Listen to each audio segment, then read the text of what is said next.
Mom, what's wrong?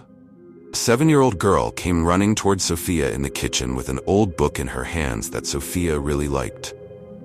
In the book, there was a dried flower that preserved the aroma of that distant summer that Sophia remembered in great detail. They were 3 friends, Sophia, Veronica, and Laura, who went to the same class. They sat at neighboring desks, walked together in the afternoons to and from school. Sophia, hurry up and get ready, Veronica said, looking at the jewelry in her friend's jewelry box.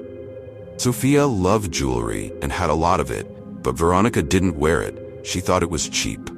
I've already packed my suitcase, Brent said. She wore a plastic pendant around her neck and earrings in her ears.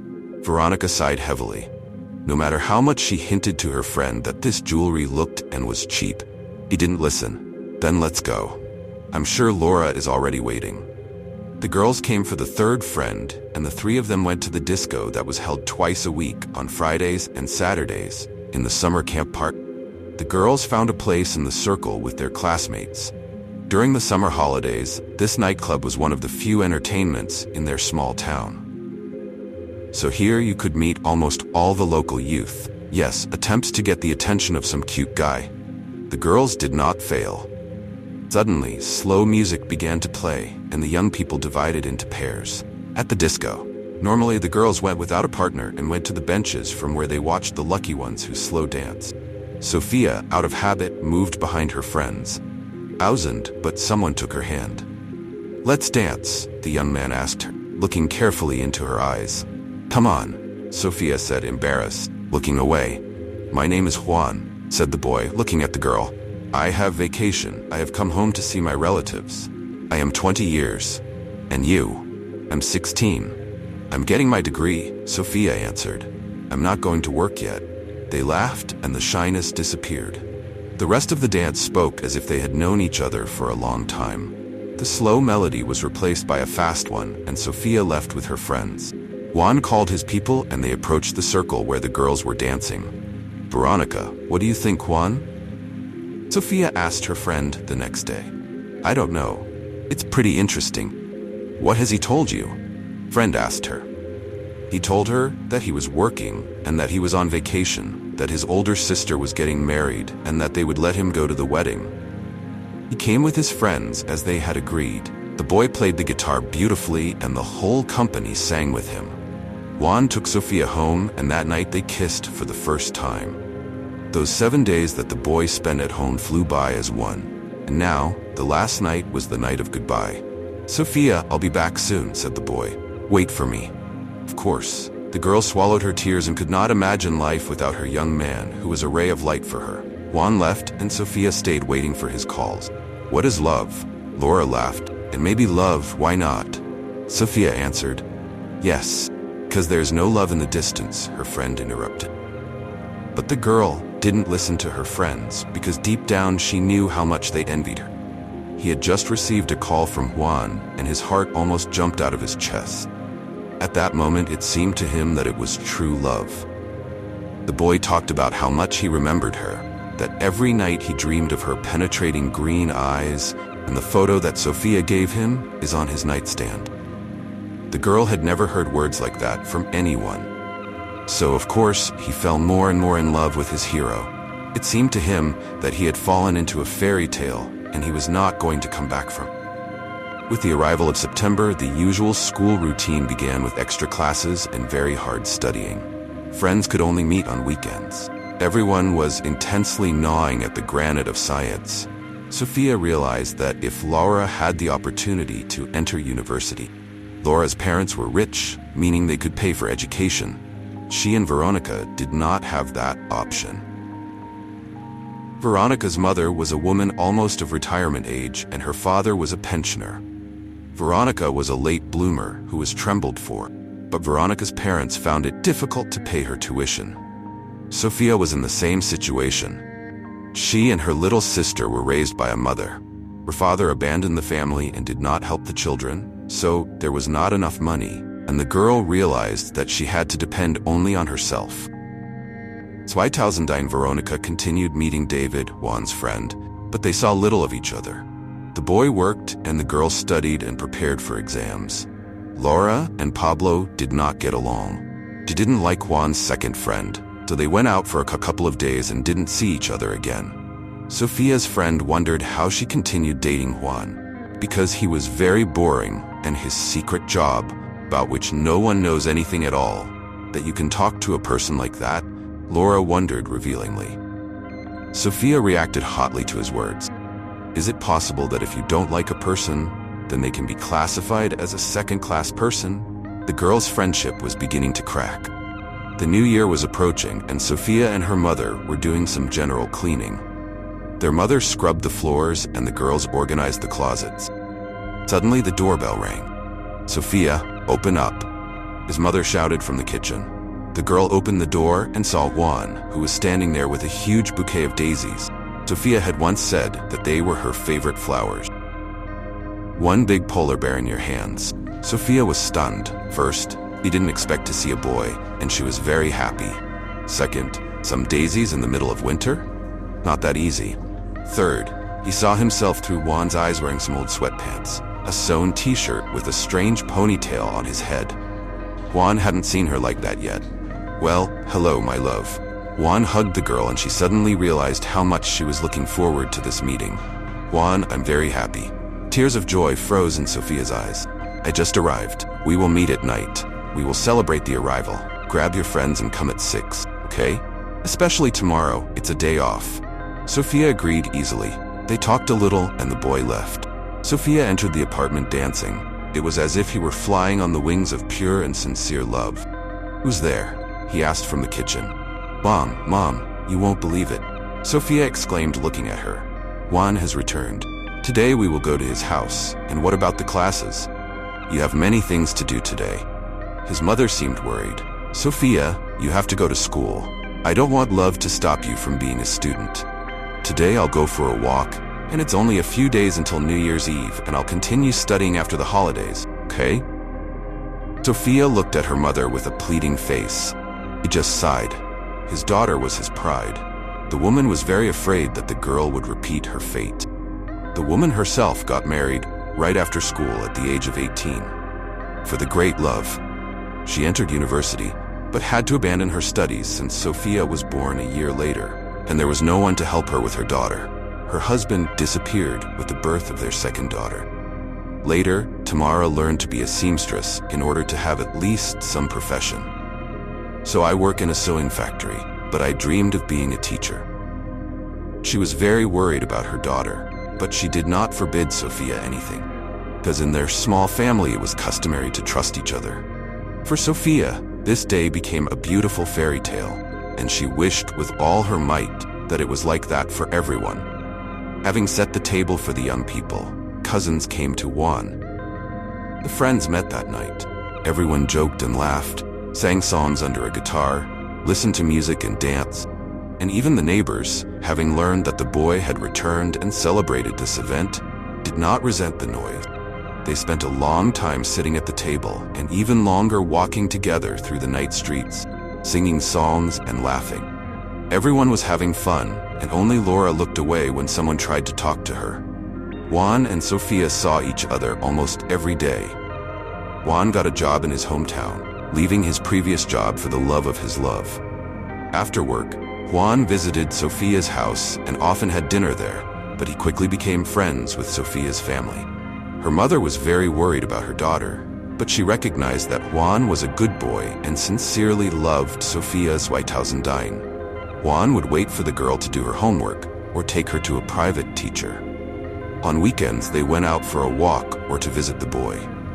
His parents were also good to their son's friend and welcomed her into their home. One day, Sofia saw a sad smile on her lover's face. He felt something was wrong. Juan was quick to explain. I have to go. My brother calls me to work. You have your own company, and you just need a specialist like me. Come with me. Juan looked at his lover with eyes full of hope. Sofia got angry. I don't want to live without you, Juan. I will rent an apartment. We will live together. Juan's eyes lit up, and Sofia also thought about it. When the girl told her mother, she didn't receive much support. It is more expensive to live there, and if you and Juan don't work out, it will be more difficult for me to teach you there, and it is more difficult to enter. Her mother discouraged her daughter.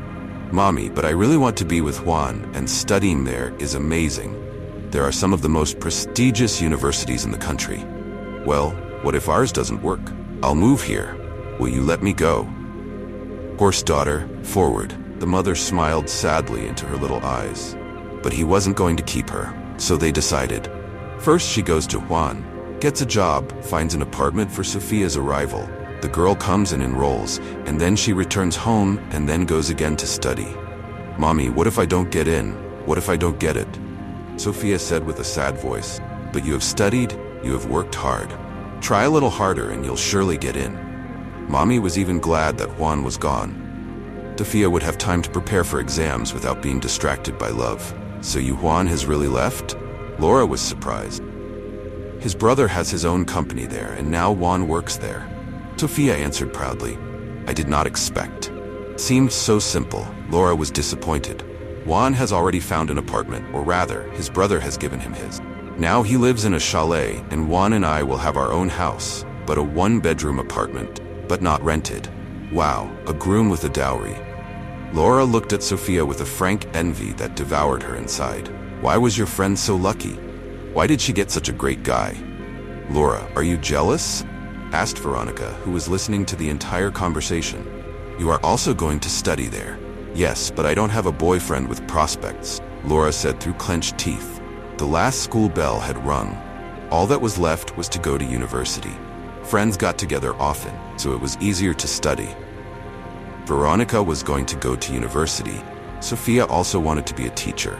And Laura was going to go to a university where her grandmother had a very high position and promised to help her. Lately, I had been asking Sophia a lot about Juan, where he worked, where he lived, where he went in his free time. In case we lived nearby, we could see each other and support each other. Justified his interest. But I think it's clear to everyone why I was asking those questions. She wanted to steal a successful boyfriend from her friend. He left early. Juan promised to meet Sophia at the train station in the afternoon. Her mother saw her adult daughter leaving on the train. She tried to smile, but in her heart she was very worried about how her little girl would manage alone in a huge foreign city. She stayed on the platform for a long time. He waved his hand. After the train left long ago, early in the morning, Sophia was at the station. There was noise and people and no one Juan. He did not see. Sophia stood for a long time under the clock in the agreed place, and the boy did not appear. Probably fell asleep. Sophia decided and picked up her bag and headed to the exit. Good thing she knew where to go. Juan told him how to get to the desired street. He arrived at his destination and wandered for a while through unknown streets. But half an hour later he found himself on the floor he needed, pressing the doorbell button for the second time. Sophia heard the key turning in the lock. The girl prepared to throw herself at the neck of her lover, whom she had not seen for almost 2 months. The door opened and Laura looked at her, surprised, sleepy, with a beautiful translucent baby doll, her hair carelessly thrown over her shoulders. "You?" her friend asked sleepily. "And we weren't expecting you." Laura smiled predatorily. "Yes, Juan?" Laura turned to the boy who was leaving the room. Juan put on his sweatpants and looked at Sophia. Sophia fell asleep. Juan looked guiltily at his lover, now probably his ex-lover. "Laura, why haven't you woken me up?" "I've already told you, my love, that I don't like to disturb your deep sleep," Laura said with a sly smile. Sophia did not hear the continuation. He ran down the stairs and flew out the doorway. He got into a taxi car that was passing by and headed to the train station. Sophia didn't cry. He held on until he boarded the train, but she barely made it on time as he was already boarding. Alone there on the way home, stuffed into a tattered briefcase, she burst into tears. Her most loved person had betrayed her, and she couldn't believe it. The world had collapsed for her, shattering into millions of fragments, each of which stabbed painfully into her heart. Laura continued smiling sweetly at Juan on the floor. "What is my fault?" That crazy woman didn't want to hear anything. Her eyes fluttered. "Why did you date her on that?" Juan nodded before his transparent outfit. "And anyway, get dressed. You asked to spend the night. You said you had nowhere to sleep. Why didn't you tell Sophia? What kind of lover am I? You came yesterday on purpose. You knew Sophia had to come." The guy suddenly realized. You thought everything through very well. You turned off the alarm clock and put on a Diaz snack. Now that fool will never forgive you, Laura smiled. But why have you done that? You are friends, and I will never be with you. And you have nothing better to live than me. Leave her at her mother's house, Laura said angrily. Nobody could expect an outcome like that.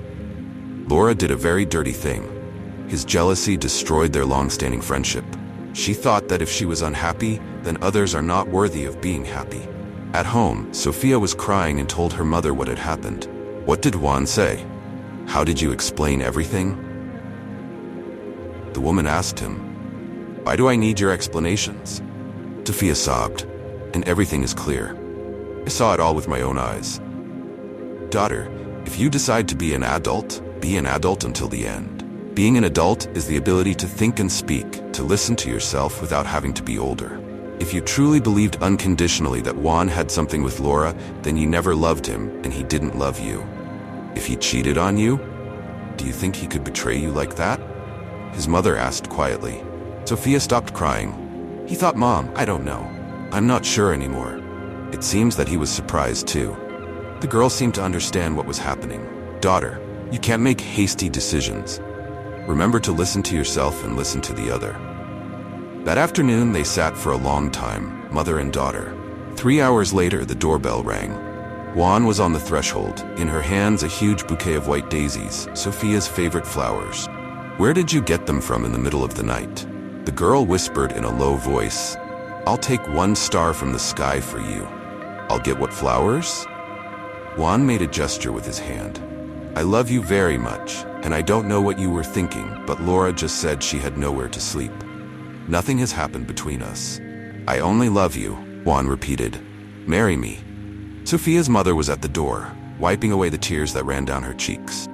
Yes, she was eavesdropping, but she was the first to know that her little daughter had become an adult, that she was getting married. In the morning, Juan and Sophia went back to the same miserable apartment. The next day, the first exam took place, and they had to hurry. Girls, what is this? Juan leaned over Sophia and their daughter, looking at a dried chamomile flower. It is a special flower. I said yes, remember? Of course I remember. It was the happiest day of my life. The next day was my wedding day. Then your birthday, my dear daughter. Here comes another one. Soon he caressed his wife's rounded tummy. She smiled fondly. It's just a magical daisy. Daughter exclaimed. That's why Mom keeps it. The book with the daisy between the pages returned to the shelf.